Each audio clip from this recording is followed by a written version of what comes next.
up a box for the HyperX Alloy FPS Pro mechanical gaming keyboard. This is actually going to replace my keyboard. I have a Red Dragon, and this one has Cherry MX Reds in it. And I did not buy the RGB one, so all the little LEDs are all going to be red.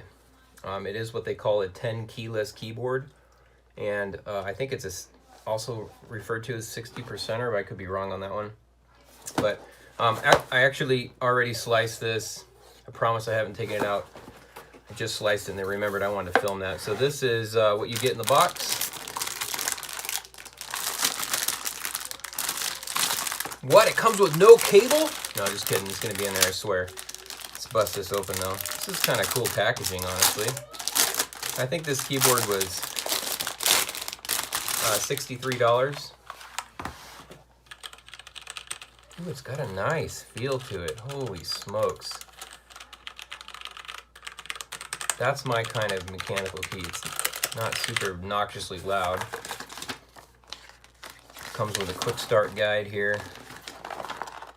Talks about like the various key combinations you can do to maybe probably turn the lights on and off or dim them, or I don't know. I'm sure there's software too. Cable's pretty cool.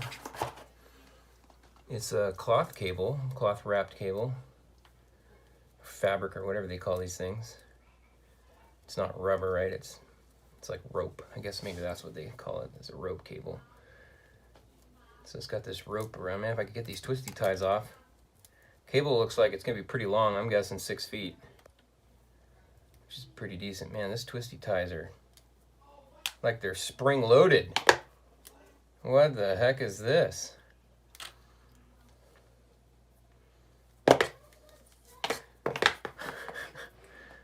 Oh my gosh. Okay. So it's not a USB-C. Doesn't really matter, right? But it's the old school USB there. Plugs right here in the back.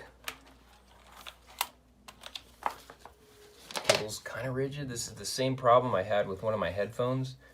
These rope-covered cables are seemingly more rigid than just getting a rubber one. Personally don't like them, honestly. If you have to move them around like for headphones, I don't think it's a good idea. Yeah, so looks pretty good. Let's plug it in and turn it on. Okay, so this is it plugged in. That's the default lighting setting. I'm assuming it's probably full bright. That's just my guess.